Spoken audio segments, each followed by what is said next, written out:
Does anyone aboard this aircraft have Apache helicopter pilot training? This is Captain Rodriguez. I need an Apache pilot in the cockpit immediately. The announcement crackled through the cabin speakers at 2:47 p.m., somewhere over the mid-Atlantic, and for 3 full seconds nobody moved. The words hung in the air like something from a fever dream, so unexpected and bizarre that the 312 passengers aboard transatlantic flight 447 from London Heathrow to New York JFK simply sat frozen, trying to process what they just heard. An Apache pilot? On a commercial Boeing 777? At 39,000 feet over the ocean? Wait. Before you dive into this story, tell me, which country are you from? Comment below. Subscribe now because tomorrow I'm dropping the best story yet. You don't want to miss it. Sarah Chen's fingers stopped mid-turn on page 127 of her novel. Her heart rate, trained through countless combat missions to remain steady under pressure, barely elevated. But every nerve in her body suddenly came alive with that familiar hyper-awareness that had kept her alive through 18 months of combat operations in hostile territory. The businessman in seat 14A looked up from his laptop, his face creasing with confusion. Did he just say Apache? Like the helicopter? He muttered to no one in particular. Across the aisle, a middle-aged woman clutched her husband's arm, her knuckles white. What's happening? Why would they need a helicopter pilot on a plane? The whispers began spreading through the cabin like wildfire, passengers turning to each other with expressions ranging from bewilderment to dawning fear. Sarah remained perfectly still, her mind already running through tactical assessments. Apache pilots weren't called for entertainment. The AH-64 Apache was the most lethal attack helicopter ever developed, and its pilots underwent some of the most rigorous training in military aviation. If Captain Rodriguez was asking for an Apache pilot specifically, not just any military aviator or helicopter pilot, something was catastrophically wrong. Something that required the unique skill set that only Apache-trained combat pilots possessed. She'd boarded this flight 12 hours ago at Heathrow, deliberately choosing the middle seat in row 14 precisely because people avoided middle seats. She dressed in civilian clothes, jeans and a simple sweater, her hair pulled back in a casual ponytail. Nothing about her suggested the combat-hardened military aviator who had logged over 800 hours in the AH-64D Apache Longbow, conducting close air support missions, precision strikes and high-risk tactical operations across 3 deployment rotations in Afghanistan and Iraq. The flight attendants had treated her with the same polite indifference they showed every passenger. During the meal service 2 hours into the flight, the young attendant named Marcus had simply asked, "Chicken or pasta?" without a second glance. The elderly gentleman in 14C had nodded politely when she'd excused herself to use the lavatory, probably assuming she was a graduate student or office worker, certainly not someone who could identify targets through TADS, Target Acquisition Designation Site, while simultaneously coordinating fire missions and managing threat warnings in a combat zone. That anonymity had been intentional. After 6 years of service, 4 of them flying Apaches with the 1st Battalion, 227th Aviation Regiment, Sarah had learned that most civilians couldn't comprehend what her job actually entailed. It was easier to be the quiet girl in seat 14B, reading her book, causing no fuss. Easier than explaining that she'd fired Hellfire missiles at enemy positions, provided close air support for ground troops under fire, and navigated through hostile territory with nothing but her training and her co-pilot gunner to rely on. The announcement came again, more urgent this time. This is Captain Rodriguez. I need to speak with any passenger who has Apache helicopter pilot training immediately. Please identify yourself to the flight crew. This is an emergency. The cabin erupted into chaos. Passengers were standing now, looking around wildly as if an Apache pilot might materialize from thin air. A man 3 rows up shouted, "What kind of emergency needs a helicopter pilot on a plane?" A woman began crying, convinced they were about to crash. The flight attendants were trying to restore calm, but Sarah could see the fear in their eyes too. They didn't know what was happening either. Sarah closed her book slowly, her tactical mind already shifting into combat mode. The announcement had been specific. Apache pilot. Not helicopter pilot in general, not military aviator, but Apache-specific training. That told her something critical. Whatever was happening in that cockpit required knowledge of advanced weapons systems coordination, tactical communications protocols, threat assessment procedures, or crisis management techniques that were unique to attack helicopter operations. The Apache wasn't just a helicopter. It was a flying weapons platform equipped with the most sophisticated targeting and communication systems in military aviation. Apache pilots trained on the integrated helmet and display sighting system, which allowed them to designate targets simply by looking at them. They learned to manage multiple data feeds simultaneously through the aircraft's advanced avionics. They coordinated with ground forces, other aircraft and command centers while flying nap-of-the-earth missions in hostile territory. They made split-second decisions that meant the difference between mission success and catastrophic failure. If Captain Rodriguez needed that specific expertise, Sarah had a good idea what might be wrong. And it terrified her. She unbuckled her seatbelt and stood. The businessman in 14A looked at her with surprise. "Miss, you should stay seated until—" He stopped mid-sentence as he saw her expression. It wasn't the face of the quiet girl who'd been reading peacefully moments ago. It was the face of a combat pilot assessing a tactical situation. Sarah stepped into the aisle and caught the eye of Marcus, the flight attendant who was trying to calm passengers near the galley. "I need to speak with the captain," she said quietly but with absolute authority. "I'm an Apache pilot." Marcus's eyes widened. You're serious?" "Captain Sarah Chin, U.S. Army, 1st Battalion, 227th Aviation Regiment. H-64D Apache longbow pilot, over 800 combat hours. Take me to the cockpit now." The transformation was immediate. Marcus's customer service demeanor vanished, replaced by focused urgency. "Follow me." He keyed his intercom. "Captain Rodriguez, we have an Apache pilot. She's coming forward now." The walk to the front of the aircraft felt surreal. Passengers stared at Sarah as she passed, their faces showing confusion, hope, fear. She heard fragments of whispered conversations. "She's just a girl? How can she be a military pilot? Is this real?" Sarah kept her eyes forward, her mind already running through scenarios. What could possibly require Apache-specific knowledge on a commercial airliner? The cockpit door opened before they reached it.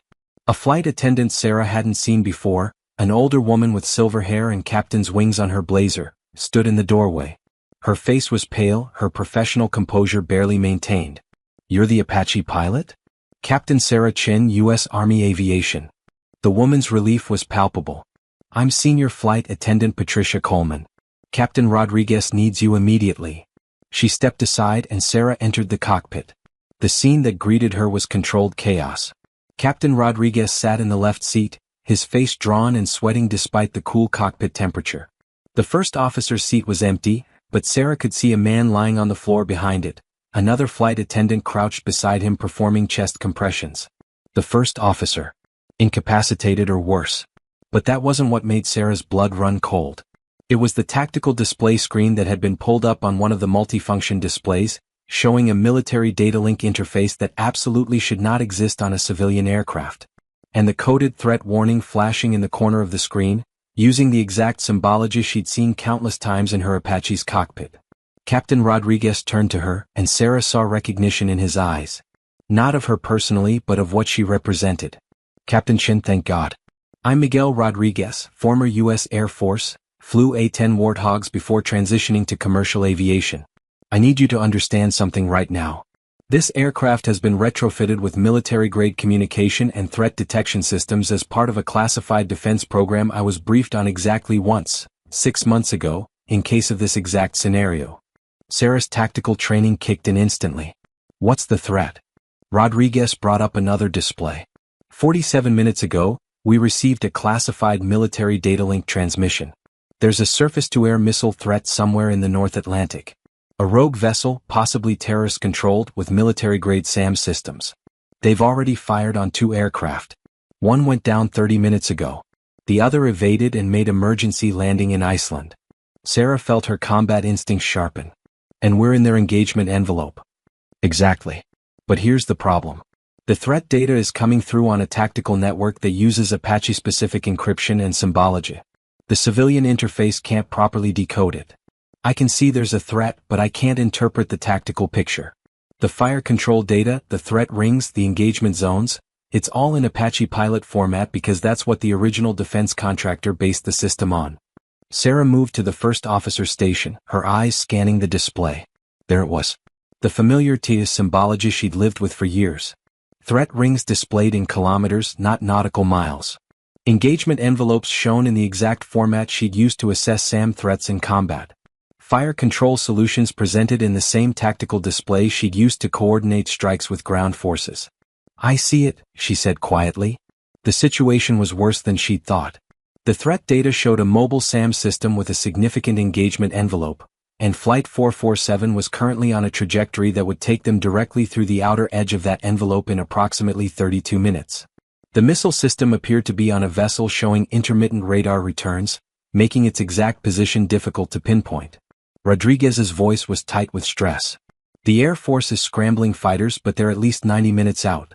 NATO has been alerted, but coordination is taking time.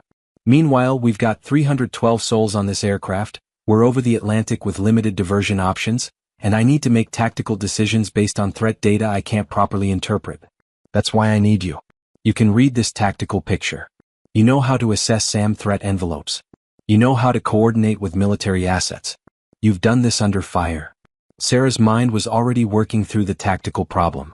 In her Apache, she dealt with SAM threats countless times. The AH-64's advanced threat warning systems, combined with pilot training in threat avoidance and tactical maneuvering, had kept her alive in environments thick with anti-aircraft systems. She'd learned to read the tactical picture, understand engagement envelopes, predict fire control solutions, and make split-second decisions about threat avoidance. But this was different. An Apache was agile, could fly nap of the earth, could use terrain masking and defensive maneuvers. A Boeing 777 carrying 312 passengers at 39,000 feet was a very different tactical problem. The aircraft's size, speed limitations, altitude restrictions, and fuel considerations created an entirely different set of variables. Show me our current fuel state, available diversion airports, and the aircraft's performance envelope, Sarah said, her voice calm and professional. She was in combat mode now, the same mental state that had allowed her to function under fire in Afghanistan. Rodriguez pulled up the required data. Sarah absorbed it in seconds.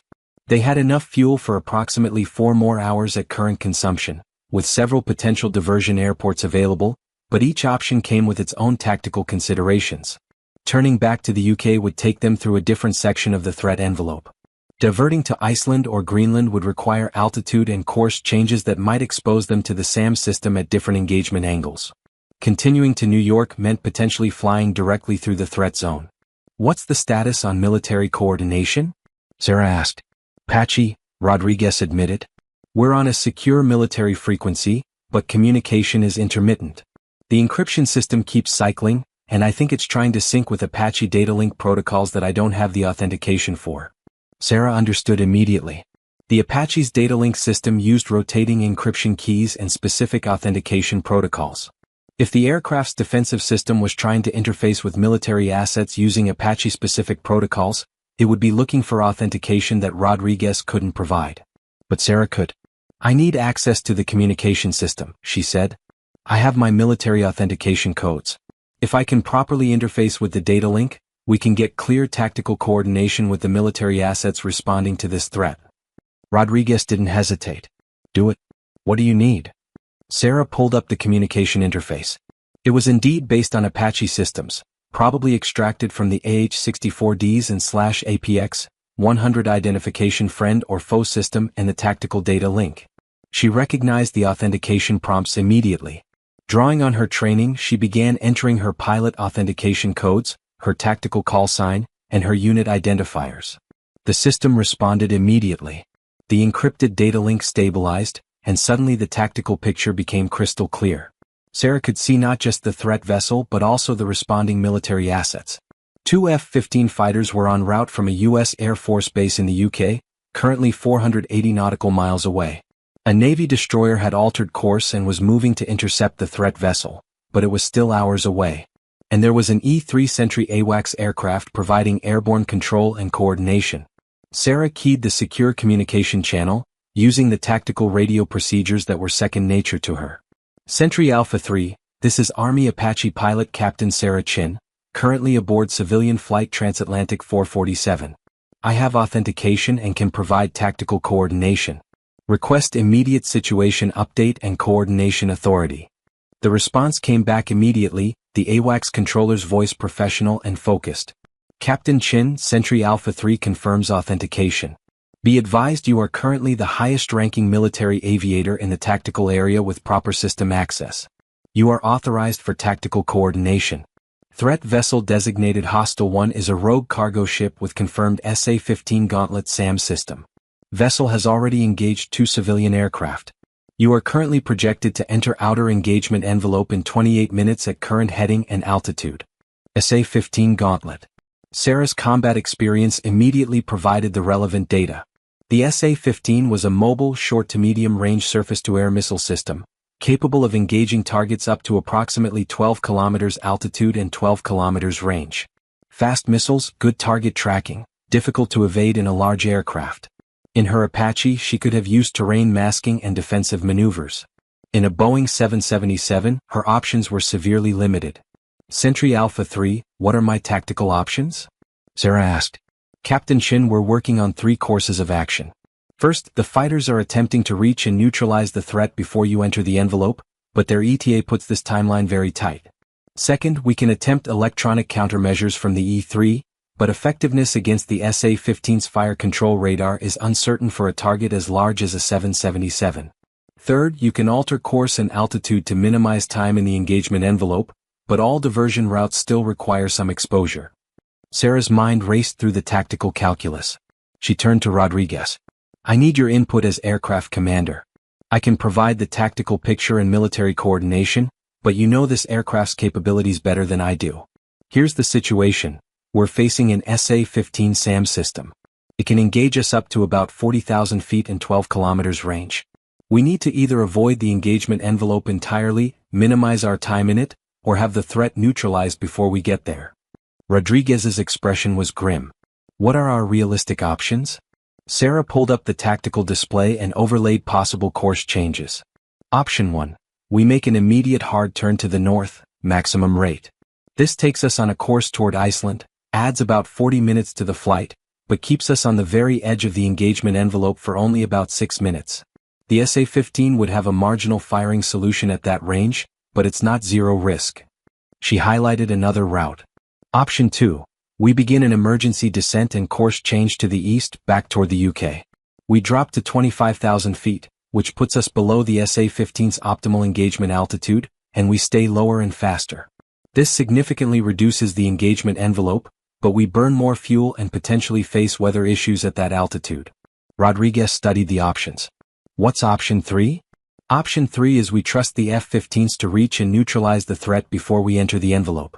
We maintain current course and altitude, which gives us the best fuel economy and gets us to New York on schedule, but we're betting on military assets we don't control. Your tactical assessment, Captain? Sarah didn't hesitate. In combat, I never bet on assets I don't control. Option 1 or 2. Personally, I recommend option 2. The descent and course change gives us the best survivability. The SA-15's engagement envelope degrades significantly below 28,000 feet, and at 25,000 we're at the edge of its effective range. Combined with the course change back toward the UK, we minimize exposure time and reduce the probability of a successful engagement. Rodriguez nodded slowly. But that means turning around, burning more fuel, potentially facing bad weather at lower altitude, and explaining to 312 passengers why we're not going to New York. It also means giving them the best chance of survival, Sarah said quietly. Captain, I've made threat assessment decisions in combat. I've had to choose between bad options and worse options. This is a bad option. But flying into that envelope at 39,000 feet on a predictable course is a worse option. The cockpit was silent for a moment except for the steady rhythm of chest compressions as the flight attendant continued CPR on the incapacitated first officer. Then Rodriguez made his decision. We're going with option 2. I'll notify air traffic control and begin the descent and course change. You coordinate with the military assets and manage the tactical picture. Sarah immediately keyed the data link. Sentry Alpha 3 Transatlantic 447 is initiating emergency descent and course change. New heading will be 095 degrees, descending to 25,000 feet. Request you coordinate with ATC and provide continuous tactical updates on threat position and engagement envelope changes. Copy, Captain Shin. We're coordinating now. Be advised the threat vessel appears to be tracking multiple aircraft. They may attempt engagement as you alter course. We're preparing electronic countermeasures. Sarah felt the aircraft begin its turn, the deck tilting gently as Rodriguez initiated the course change. She could hear the change in engine note as the descent began. In the cabin, passengers would be feeling the altitude change, would see the course deviation on the seatback displays, would know something was wrong. Patricia, the senior flight attendant, spoke from the cockpit doorway. Captain Rodriguez, the passengers are terrified. What do I tell them? Rodriguez glanced at Sarah, then back to Patricia. Tell them we've received a security alert about potential hostile activity along our route. We're taking precautionary measures in coordination with military authorities. Do not use the word missile or weapons. Emphasize that we're being cautious and that military assets are protecting us. Patricia nodded and left. Sarah knew the cabin would be in chaos. 312 people who had boarded a routine transatlantic flight were now in the middle of a military crisis they couldn't possibly understand. Sarah continued monitoring the tactical display. The descent and course change were altering the threat picture. The SA-15's engagement envelope was indeed degrading as they descended. At 25,000 feet, they would only be vulnerable for approximately 4 minutes as they crossed the outer edge of the envelope. Still dangerous, but significantly better than the 12-plus minutes they would have been exposed at 39,000 feet. Sentry Alpha 3, Captain Chin. What's the status on the fighters? Captain, fighters are now 72 minutes from threat position. However, we have a new development. The threat vessel has begun active radar emissions. They're tracking something. Sarah's combat instinct screamed warning. Active radar meant the SA-15's fire control system was energized. They were preparing to engage. Sentry, are they tracking us? Uncertain, Captain. Could be you, could be another aircraft in the area. We're initiating electronic attack now. The next 3 minutes were some of the longest of Sarah's life. She watched the tactical display as Flight 447 descended through 32,000 feet, the course change bringing them onto their new heading. The threat vessel's radar continued active emissions. The E-3 AWACS was pumping out electronic countermeasures, attempting to jam or confuse the SA-15's targeting radar. Then the warning she dreaded appeared on the display. Missile launch. The SA-15 had fired. Sentry Alpha 3, I have launch indication on the tactical display. Sarah's voice remained calm despite the adrenaline surge. Her Apache training had prepared her for this moment. Threat warnings under fire were something she'd experienced before, though never in an aircraft as large and vulnerable as a Boeing 777. Confirmed, Captain Chin. Single missile launch from Hostile 1. Based on trajectory analysis, target appears to be another aircraft approximately 40 nautical miles north of your position. The missile is not tracking you. Repeat, not tracking you.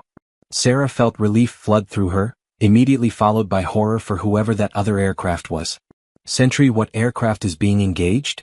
Civilian cargo flight, 747 freighter out of Europe. They're being notified now. Captain Chin, you need to continue your descent and course change. You're approaching the edge of the engagement envelope. Sarah relayed the information to Rodriguez, who continued the descent with steady professionalism. Flight 447 passed through 28,000 feet, then 26,000, finally leveling at 25,000. The tactical display showed they were now at the absolute edge of the SA-15's effective envelope. Captain Chin, Sentry Alpha 3. The cargo aircraft has evaded the missile. They're safe. You are now exiting the engagement envelope. Threat level is decreasing. Sarah watched the tactical display as Flight 447's icon moved beyond the threat rings. They had done it. The combination of altitude change, course deviation, and electronic countermeasures had kept them safe. But the crisis wasn't over. Rodriguez turned to her, his face showing the strain of the last 20 minutes. We've cleared the immediate threat, but now I need to make decisions about where we're going. We don't have enough fuel to make it back to London at this altitude. Iceland is an option, but weather reports are showing deteriorating conditions. Greenland has suitable airports but limited emergency facilities. What's the tactical picture showing for threat progression? Sarah checked with the AWACS. Sentry Alpha 3, what's the status on the threat vessel and fighter response? Captain Chin, the F-15s will reach the threat vessel in 42 minutes. The Navy destroyer is still 3 hours out. The threat vessel appears to be maintaining position and has not launched additional missiles in the last 8 minutes. However, they still have active fire control radar. Sarah processed this information alongside the aircraft's operational constraints. She turned to Rodriguez. Here's my assessment, Captain. The threat vessel is stationary, which means we can route around it with confidence. The fighters will neutralize it in under an hour. Our best course of action is to continue to Iceland, which keeps us well clear of the threat area and provides suitable airport facilities. We can hold if necessary until the threat is confirmed neutralized, then either continue to New York with additional fuel or make other arrangements for the passengers. Rodriguez nodded. Agreed. I'm notifying ATC and the Airline Operations Center now. He paused, looking at the first officer still lying on the cockpit floor. The flight attendant had stopped chest compressions. The first officer was gone. Captain Chin, Rodriguez said quietly, I need to ask something else of you. First Officer Martinez is dead. I need a qualified pilot in that right seat to help me fly this aircraft. You're helicopter-rated, not fixed-wing, but you understand aviation, you understand tactical coordination, and right now I need someone I can trust. Will you serve as my co-pilot for the remainder of this flight? Sarah had never flown a Boeing 777. Her fixed-wing experience was limited to some basic flight training before she'd specialized in helicopters. But she understood the fundamentals of aviation, she could read instruments, she could assist with navigation and communication. And Rodriguez was right, he needed someone competent in that right seat. I'll do whatever you need, Captain, Sarah replied.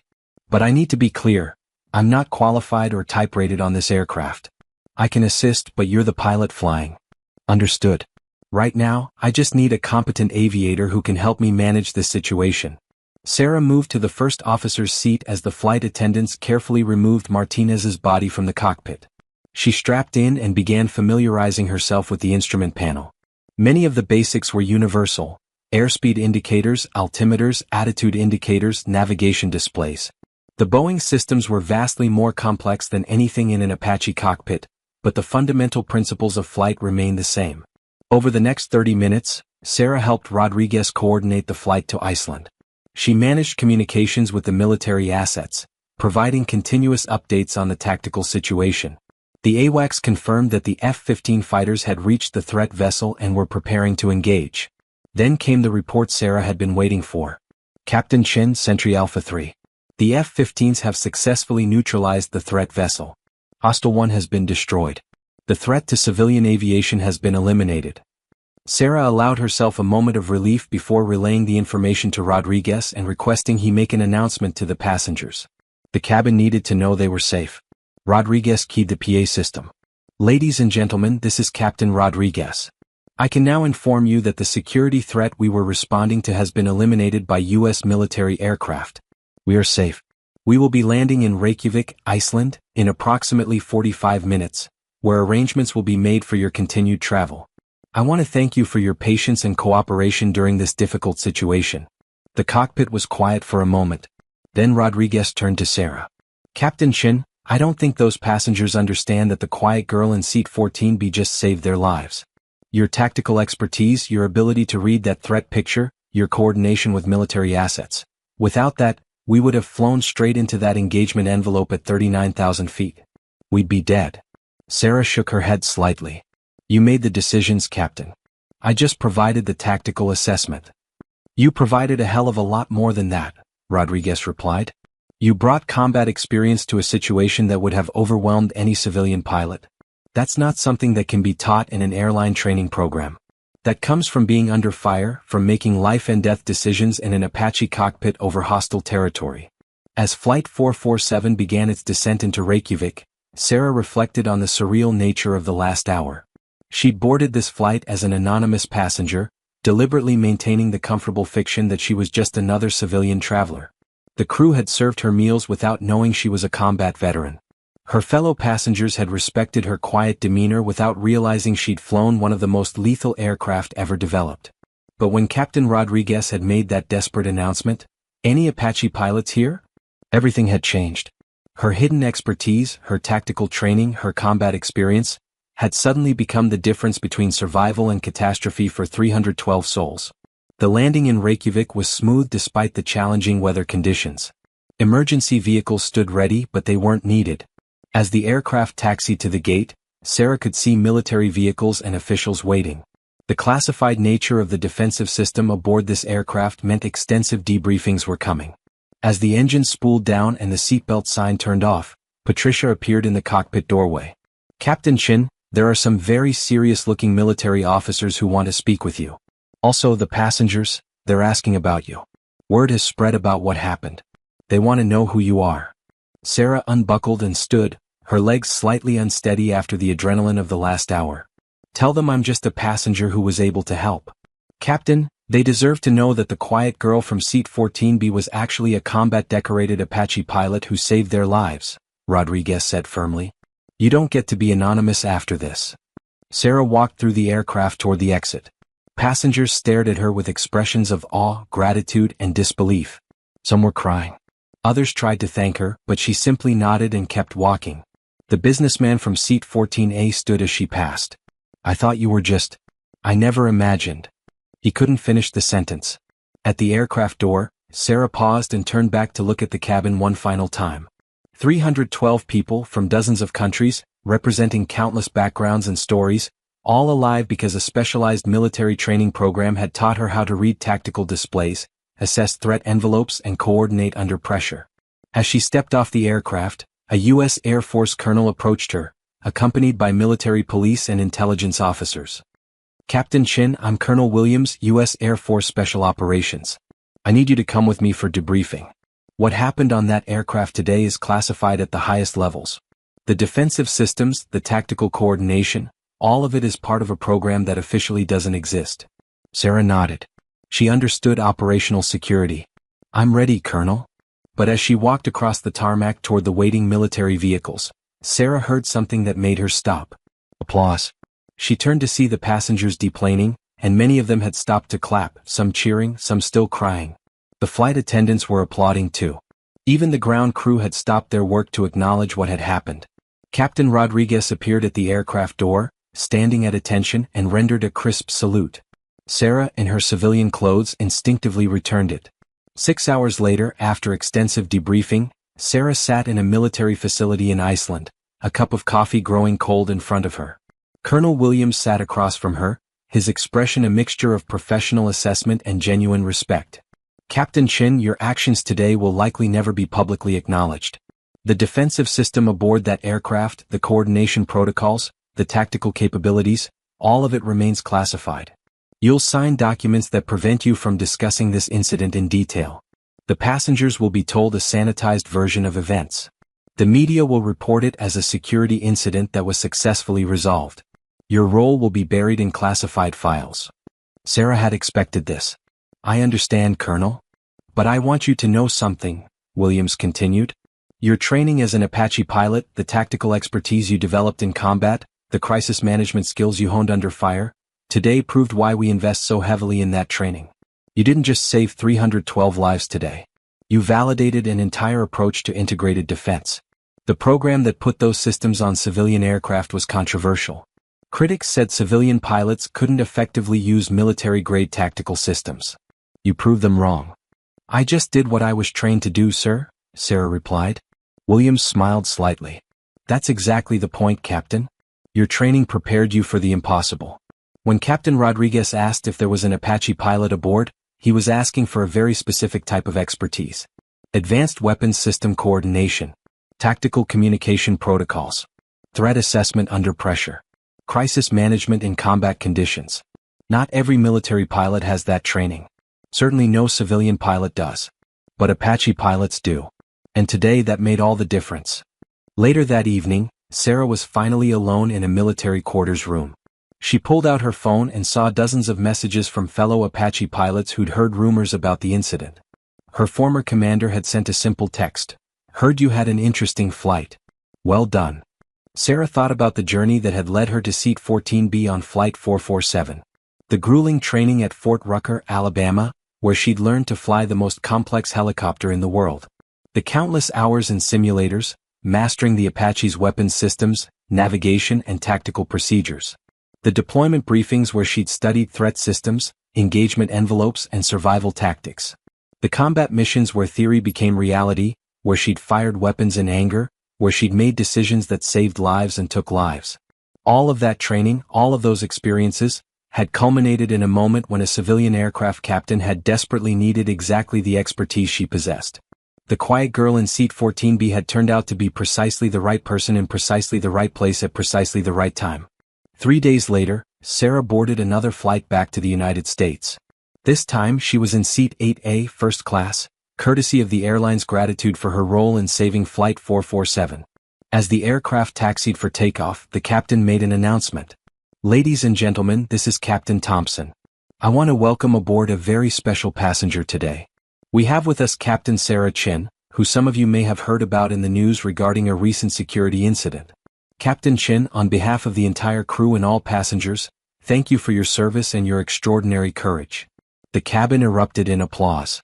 Sarah felt her face flush with embarrassment. This was exactly the attention she'd been trying to avoid. But as the applause continued, she realized something important. Her anonymity had been a choice, a way to separate her military life from her civilian life. But some experiences couldn't be hidden, shouldn't be hidden. She'd spent 6 years learning to fly the AH-64 Apache, mastering its systems, deploying to combat zones, serving her country in one of the most demanding roles in military aviation. That expertise had value beyond the battlefield. It had value when a commercial aircraft captain needed tactical coordination. It had value when 312 innocent people needed someone who could read a threat picture and make the right decisions under pressure. As the aircraft climbed to cruising altitude, Sarah looked out the window at the clouds below. Somewhere over the Atlantic, a rogue vessel with SAM systems had been destroyed by F-15 fighters. Flight 447's passengers were making their way to their final destinations, alive because the right person with the right training had been aboard when everything went wrong. The quiet girl in seat 14B wasn't so quiet anymore. And maybe that was okay. Maybe there was value in people knowing that the young woman reading a book might be a combat helicopter pilot. That the reserved passenger who kept to herself might have expertise that could save lives. That military training and combat experience had applications beyond the battlefield. Captain Sarah Chin, Apache pilot, leaned back in her seat and closed her eyes. When she landed, there would be more debriefings, more questions, more classified documents to sign. But for now, she allowed herself a moment of peace. The flight attendant approached her seat. Captain Chin, can I get you anything? Sarah opened her eyes and smiled. Just water, please. Thank you. As the attendant walked away, Sarah noticed a young girl, maybe 10 years old, standing in the aisle, her mother gently holding her shoulder. The girl was staring at Sarah with wide, awestruck eyes. Excuse me, the mother said softly. I'm sorry to bother you, but my daughter Emma heard the captain's announcement. She wanted to ask you something. Sarah sat up straighter. Of course.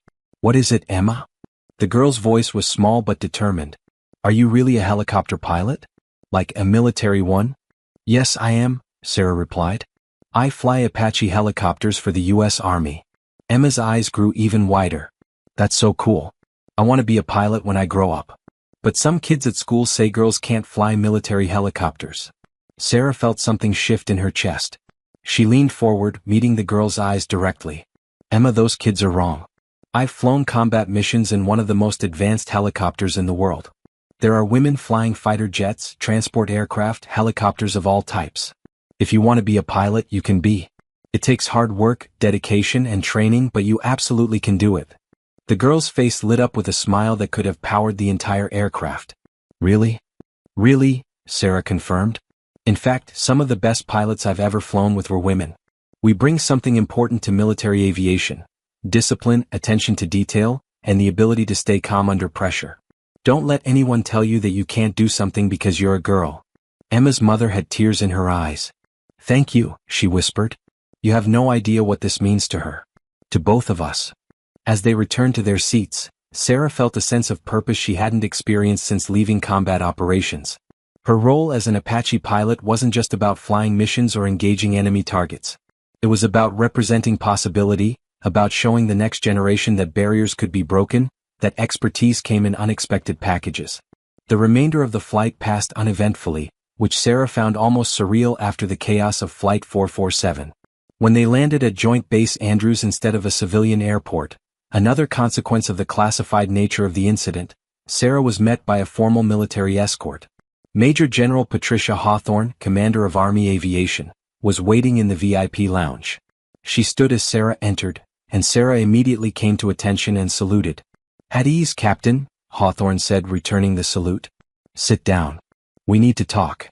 Sarah took a seat across from the general, her mind racing through possibilities. Was this about the incident? About her use of classified systems? About some protocol she'd violated? Hawthorne studied her for a moment before speaking.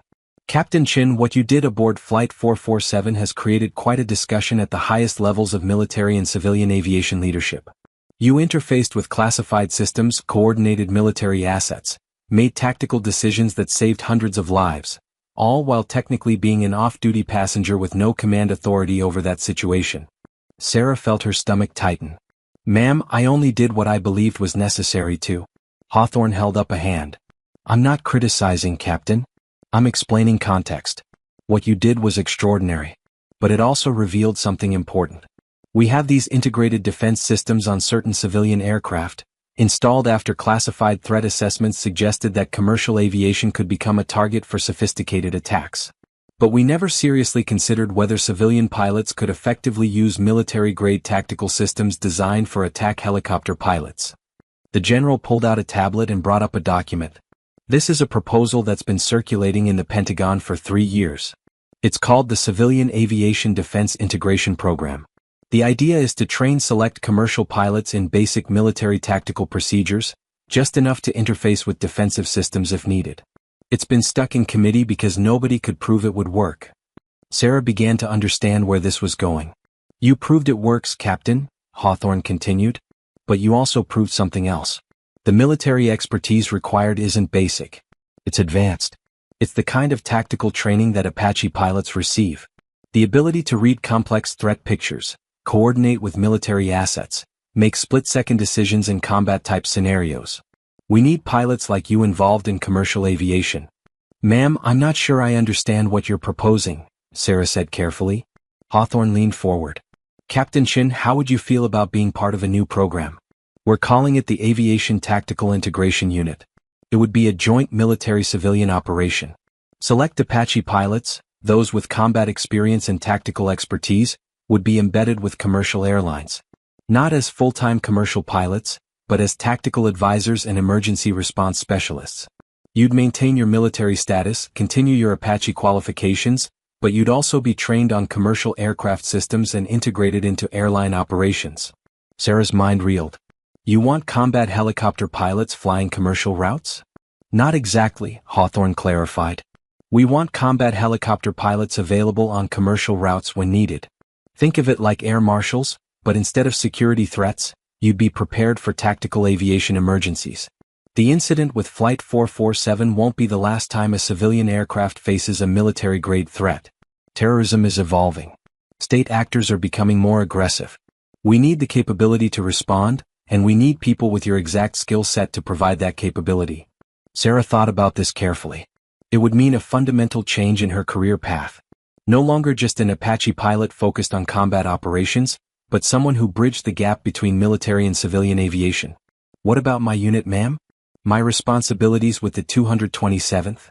You'd be reassigned, but you'd maintain flight proficiency. You'd still fly Apaches regularly, still participate in training exercises, still deploy if needed. But your primary mission would be this new program. And Captain, you wouldn't be alone. We're identifying other Apache pilots with the right combination of combat experience, tactical expertise, and temperament for this role. You'd be among the first, one of the founding members of this unit." Sarah felt the weight of the decision. Everything she'd worked for in her military career had been focused on combat aviation, on being the best Apache pilot she could be. This new role would take her in a different direction, but it would also allow her to use her expertise in ways she'd never imagined. "Ma'am, I need to ask, what happened aboard Flight 447? My use of those systems, the tactical coordination, was it legal? Was it proper?" Hawthorne's expression softened slightly. "Captain Rodriguez invoked emergency authority and requested assistance from any qualified military personnel aboard. You responded to that request and acted within the scope of your training and expertise. Every action you took has been reviewed by military legal counsel, by the FAA, and by national security officials. You're completely in the clear. In fact, you're being recommended for a commendation." Sarah felt relief wash over her. She hadn't realized how much the legal implications had been weighing on her. "I need time to think about this, ma'am," Sarah said finally. "I understand," Hawthorne replied. "Take 72 hours. But Captain, I want you to understand something. What you did aboard that aircraft wasn't just about tactical expertise or crisis management. It was about representing the very best of what military aviation produces. You showed composure, professionalism, and competence under circumstances that would have overwhelmed most people. That's not common. That's exceptional. And we need exceptional people for this program." 3 days later, Sarah stood in the Apache hangar at Fort Campbell, Kentucky, running her hand along the fuselage of her aircraft. The H-64D had been her home, her weapon, her partner through countless missions.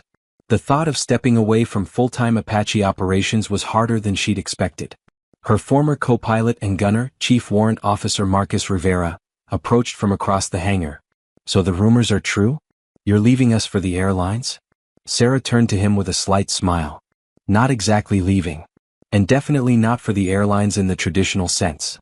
Rivera studied her face. "You saved over 300 people, Sarah. Word gets around, even the classified version. You did something nobody else in this unit could have done. Hell, something nobody else in Army aviation could have done. You brought Apache expertise to a civilian crisis and made it work." "I had good training," Sarah replied. "We all do." "It's more than training," Rivera insisted. "It's about how you use it. You've always been able to think tactically, to see the bigger picture, to make the right call under pressure. That's why you're a great Apache pilot. And that's probably why they want you for whatever this new program is." Sarah looked back at the helicopter. "I'm going to miss this. Miss flying with you. Miss the missions." "You'll still fly," Rivera said. "And who knows? Maybe this new role is exactly what Army aviation needs. A bridge between what we do here and the rest of the world. Show people that Apache pilots aren't just weapons operators, we're tactical aviators who can adapt to any situation." That evening, Sarah made her decision. She called General Hawthorne's office and accepted the assignment to the Aviation Tactical Integration Unit. Within a week, she was beginning a whirlwind training program that would qualify her on Boeing aircraft systems, FAA regulations, commercial aviation procedures, and integration protocols with civilian carriers.